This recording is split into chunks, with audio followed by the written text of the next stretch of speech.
What is going on, y'all? It's your boy Shoge Kami. I'm talking about One Piece chapter 1114. Hopefully you guys had watched my 1113 video. I recorded both of these on the same day. So I had just finished reading chapter 1114 now, and I thought this chapter was a banger as a follow-up. Unfortunately, we got another break coming up, but like, subscribe, let me know you're live in the comment section down below, and let's get into this chapter. And this chapter is called The Wings of Icarus. In this chapter, Vegapunk does reference flying too close to the sun. In the story of Icarus, he was like an inventor who flew, he made, he kept creating things, and he flew too high up to the sun, and he had like clay wings or something like that, and then he ends up, like, his wings melt and he ends up falling to the ground, and I'm pretty sure he died. So that is basically the story of Vegapunk as he's reciting it in this chapter. He's saying that he had too high of ambitions, and the people in power didn't, they created rules, and they basically said, if you look up stuff in Void Century, you're gonna have to die, and that's what happened to Vegapunk.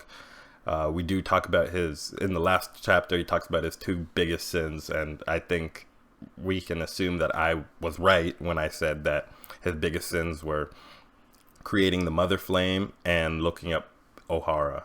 I also mentioned the Pacifista and the Seraphim were part of that, and I think that all of his research, like his research with creating specifically the Seraphim, led him to his research on Ohara. I also think he was influenced by the whole Ohara incident as well as Dragon. So all these things are interconnected in some way. Just the Void Century, the Mother Flame, the Lunarians, basically the Ohara incident, all of these things created the Vegapunk that we see here today. And especially, his history with Kuma and how he was treated by the government and him being friends. And then the Pacifista Project. All those things created the Vegapunk that we see today and the reason for Vegapunk's death. I think the biggest things in particular would have been his relationship with Kuma, how he was treated by the Gorosei, his past, his history, and seeing his memories, stuff like that. And then also his relationship with Clover and the world government, what they did to the people of Ohara, and how he felt about losing his friend, losing people who were just doing what he did, loving the knowledge and going through history and stuff like that. And so I want to start by talking about King and the Mother Flame, which we do get a beautiful shot of the Mother Flame. This is like, I feel like we saw at first, the Vegapunk's head in a canister, in a tank, and then now we see a flame in a tank. And this really reminds me a lot of King. I know a lot of people are trying to talk about where this flame could be from, and I feel like it's very obviously related to the Lunarians. We see this flame, which I'm pretty sure they call like an eternal flame on King. King is able to turn a small flame into big rising flames without him losing his fire at all. So I feel like that is related to this flame that we see here. We see it on the Seraphim as well, this flame that can enlarge and go away and come back without anything. There's like these flames that can basically turn it on and turn it off. I think that is essentially related to the Void Century and this Mother Flame, this power that can power machines, it can power islands, this eternal flame that Lilith is talking about. All of this stuff is related to Lunarians, and I think that as we go through the history, we're kind of supposed to be looking at this flame and looking at these powers and thinking, where does it come from? Why does it appear? Stuff like that. Now, I'm going to go through, first I'm going to go through a couple things from the chapter that stood out to me. We got confirmation that Saul is alive and well in this chapter. I'm happy to see Saul. We did have sort of pseudo confirmation, we saw him wrapped up, but he seems to be doing pretty well in this chapter. He's just chilling, reacting to the news of Vegapunk. We see Dofi in this chapter. I love seeing Dofi.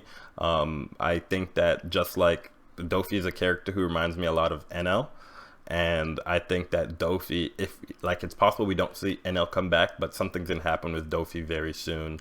I think that this could be a perfect time, especially with seeing Dofi, a perfect time. You know, our minds are on him for this second impel down that it seems like we could be going towards. You know, if Whitebeard Jr. ends up in the impel down, it could end up being something like Marco shows up to go save him because he wants to see if he really is the son of Whitebeard, or how will Marco react to this news that Vegapunk is dead. You know, if somebody, it was Buckingham Stussy, basically told Marco to go find Vegapunk, he'll let you know that this is Whitebeard's son. So like I've said before, it's pretty obvious that this cloning thing that's happened with all the other Seraphim was firstly started off with Whitebeard Jr. Whitebeard Jr. could have been the first attempt at making a clone, and Whitebeard Jr. ended up the way he did because he was unsuccessful to a certain degree, or he could be a clone, unsuccessful to a certain degree,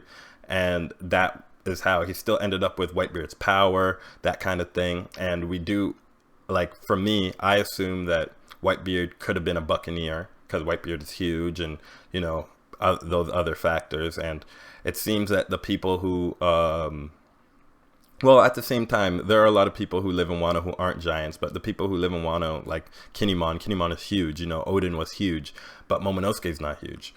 Or actually, I think Momonosuke is pretty tall now that he's an adult. So I don't know. At first, I was thinking that people who were larger due to just how Oda wanted to portray them. But maybe it could be a race thing. But the people of Wano aren't giants. You know, there are not, and I don't mean giants as in giants, but they're not just huge, like they're regular size, Luffy size, Zoro size, that type of thing. And if we assume that Zoro is of this like Wano history, he's not huge, not yet at least. He's still normal sized. Even Judge is pretty tall, I think, and Vegapunk is pretty tall, as I think. So I think it has more to do with basically your stature, your view on the world. Another thing that we can see in this chapter, especially seeing that you know, Saul is okay and confirmed in this chapter, is that Saul is in a forest surrounded by, you know, trees and stuff like that, and all the trees that he's surrounded by are bigger than him. And we know Saul is a giant. There are logs he's lying on. The logs are as wide as he is. So, and we even get his confirmed laughter, so that really lets us know that it is him, in fact, in these videos. And just seeing that makes us know that he is in Elbaf, so that's where we want to be next, and that's always a good sign. In this chapter, we also got Vegapunk talking about the Void Century, like, oh, the story that he's talking about happened 800 to 900 years. Everyone knows this, the blank period, the Void Century. And what was interesting the most to me about this is when he mentioned this, we see a celestial dragon, a woman, and she basically says, like, what are you talking about, Void Century? What's that? So this could mean one of two things to me. It means, one, either the celestial dragons don't have a hidden Void Century, or the Void Century is hidden from them as well, and they've never even thought about the fact that that history was never talked about. But to me, I think it's more so that they have knowledge of what happened during that century, just being above them, and maybe they think that the people do know that as well. They don't know that the other people don't know about that. So that's what I would guess, but it is possible, and I guess very highly likely, that the Void Century is also hidden from the regular celestial dragons as well. And that makes me think, does Garling know about the hidden message? I want to know what his reaction to all this is as well. The reactions I feel like we should be seeing the most are, you know, people like Buggy, Shanks, Dragon, and Garling. Those are the people whose like reactions I want to know most of for this kind of information. Just like, how will Blackbeard, how will Garling react? Because, you know, Blackbeard is somebody who's supposed to be like history buff. He knows a lot of stuff. This could also relate to someone like Rox. Like, what does Rox know about this? Blackbeard and Rox are very heavily tied together. Dragon, how is Dragon reacting to information? The longer we don't see Dragon, the more I feel like we're going to have a moment where, especially after this chapter, where they actually end up destroying the Parasaurs. They destroy the Mother Flame, but that doesn't end the broadcast, because I feel like Dragon is putting on the broadcast as we speak, and then that's when we'll get Dragon's reaction to the information at hand.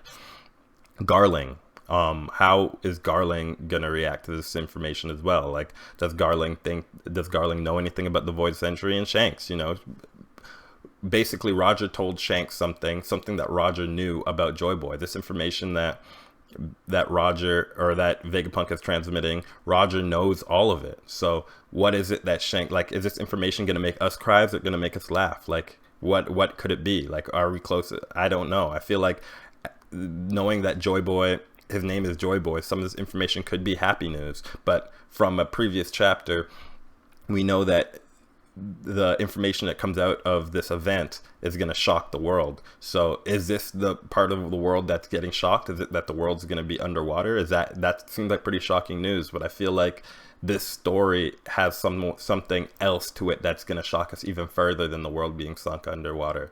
So it's just this worldwide shock that, like, the government or somebody is hiding stuff from you. That's what I feel like this chapter is really telling us. Like, the world is going to be able to have to choose sides at this point. And then going on to the conversation of the Mother Flame by itself and Joy Boy. I feel like I said this earlier, but the Mother Flame is obviously connected to Lunarians in some way. We know that King was tested on, and that all of the Seraphim that we see have at least some type of Lunarian DNA in them, and we could assume that the Lunarian DNA that they got was through King. Now, the Mother Flame itself, is that King's fire, or is it something that maybe the reason that Lunarians are dead is because a lot of their flames were taken away to help create this Mother Flame experimented on, and King was the last one to survive. He's like the last airbender. Joy Boy, I feel like at this point we can assume that Joy Boy could have been a Buccaneer. This could have been why he was passed down through Kuma's lineage, and the Buccaneers were talked about. I feel like the word Buccaneer is like close to a pirate. I remember the first thing when I hear Buccaneer, and this is my nerd side coming out, but that makes me think of MapleStory. The pirate job class had a class called the Buccaneer. So those things are connected to me.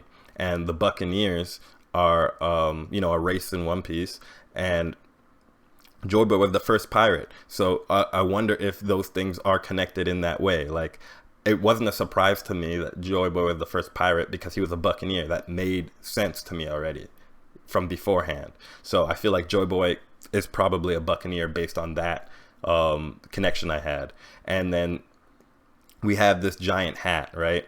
Obviously, the giant hat isn't this hat that Luffy has, because it exists and it's huge. And it looks like it's probably too big to be Joy Boy's hat, but it is possible that is the hat that Joy Boy wore. But it also is possible that this is a gift that Joy Boy could have been making those hats for everybody. Like, everybody could be wearing a straw hat. And I think it's possible that, this hat was a hat for somebody like Zunisha, or somebody for like the giant robot that is made, and it is possible that everyone gets a straw hat at one point. Everyone gets a straw hat, everyone rocks it. That's why they're the straw hat pirates, because they all wear straw hats. Possible that was just something that came to my mind, but at the same time, I don't know why the straw hat feels like it's connected to all this. But the Joy Boy, the giant robot, Zunisha, all of these things are connected. This giant straw hat, all these things are connected. With these two things being giant, I have to think that Joy Boy was at least big in some way, somehow. And just thinking about it, this just popped in my head. In 1023, I think 1023 or 1022, we see Marco talking about a story that he tells about. Whitebeard tells him that, gods used to live above the red line, and then he says where the celestial dragons live. That's what Marco says. And he says before that, way before that, gods used to live up there. So if let's say the Buccaneers thought of the freaking Lunarians as gods, right? That's where they could have came from, and then that's why they were taken out, because they had a power stronger, this Mother Flame power that they could use for energy and stuff like that to create things like this giant robot, and to power things like this giant robot. And that's why they could have been plucked off their porch. And then it seems like the Lunarian, Buccaneer, Celestial Dragon conflict is what created this war in the past, and that's how, you know, the celestial dragons ended up on top, because they somehow overcame this power that they created in somehow, some way. But it's difficult to say exactly how that happened. But we do know that I feel like the Lunarians have a big cause in this whole thing. The Buccaneers, the Lunarians, Celestial Dragons. This is a conflict between these three, and it seems to me, especially after this chapter, we got confirmation that Joy Boy had a power similar to the Elbaf god Nika. So this Elbaf god that was in the fables of the giants, Nika, was way before Joy Boy. So he was like somebody who had to have been the predecessor like long before that. So we don't know if, like, my headcanon is basically everything that is a devil fruit existed in real life beforehand. So at some point, through belief, through wanting something bad enough, they willed that power into existence. So Joy Boy could have been the first person to have the Nika fruit. He could have been a buccaneer who hung out with the giants. The giants told it. He wanted it to become it, and somehow he got this fruit and he became Nika. And through his escapades, whatever, he got the epithet of Joy Boy by being, you know, by having these drums play, whatever, everyone always heard it. And that's how people grew the legend of Joy Boy, the guy with the power to stretch, the power to have this and that. And I feel like Nika was actually a Lunarian god. And I feel like Nika was Lunarian based on some of the things that we've seen with King, right? King had a fight with Zoro, and in that fight, he was able to produce flames, and he was able to stretch his body. He multiple times stretched his head back, and he shot it, similar to how Luffy, when he does like Gum Gum Bazooka, right? He throws his hand back, and then it snaps back, and it hits the opponent with like a lot of force. That's what King did with his head, you know? Luffy is able to do fire moves, red rock, whatever. He's able to produce a flame. Now, obviously, he doesn't have a flame on his back yet, but I feel like there could come a point where Luffy is, he basically is in his final form able to produce a flame similar to something like King, you know? And this flame exists underwater, which makes me think that the flame being underwater says that, like, it's the original power, like the same way the devil fruits aren't able to be underwater, but this flame being able to live underwater means that it's like it's stronger for some reason.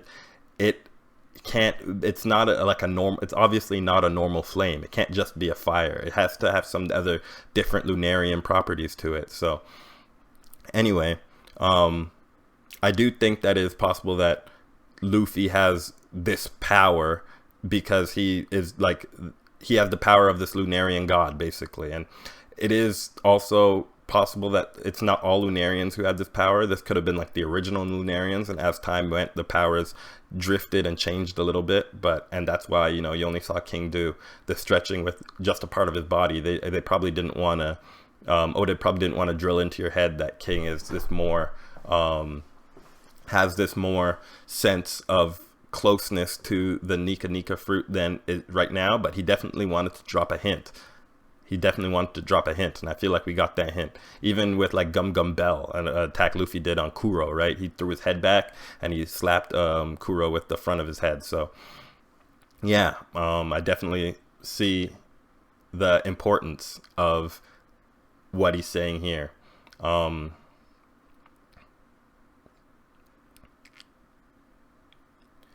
Now, when it came to Joy Boy as well, right? Odin wanted to open the borders for Joy Boy, and I feel like now that the world is aware of Joy Boy's existence, everyone's gonna know about Joy Boy. Even if Vegapunk gets into the story more, he can talk about what Joy Boy is, what Joy Boy has done, why people believe in Joy Boy. You know, who talked about Nika, right? He mentioned Nika. The more belief in Joy Boy that the world will have, I feel like the more power that Luffy will get, because like Luffy's power seems to be the power of people believing in him. They don't need to know Luffy is Joy Boy. All they need to know is Joy Boy's existence. And if Wano tears down its borders, that'll be news for all across the world. And what will the people say? Like, oh, Wano tore down its borders. Why did they do that? Because the new shogun of Wano wanted to let Joy Boy in. We're in a place where Momonosuke could become ready to let Joy Boy in, because now the world knows about Joy Boy's existence, and this will only further it, because the people of Wano say, I know Joy Boy. Joy Boy is the one who saved us from Kaido. Joy Boy defeated Kaido. And then the people of the world will say, oh my gosh, Luffy is Joy Boy. Joy Boy is back, you know? And like this all goes to the animals, Zunisha, this robot. Everyone is going to be able to feel Joy Boy's return based on an incident like that. These two things happening. This is truly going to shock the world. Now, Edison, we saw him a couple chapters ago. He jumped down to help the Straw Hats in some way, and he ended up tilting the cloud. So now the Straw Hats will be able to fall off the cloud, similar to Skypiea when they jumped off the cloud and landed in the water. But their ship is stronger this time. But they also could have to do repairs on the ship after this, especially if they don't get away cleanly. But now we have a moment where the Straw Hats are just waiting for Zoro and Jinbei at this point, and then they're going to jump in the water. Luffy and they just have to wait for Luffy and Frankie and whoever else is going to join the ship with them, Sanji, and they can take off, and the Giants can take off, and they can basically, the Marines can have Egghead at that point. We do know that Doll is circling around back, so I want to know how that is going to play into what we see happen.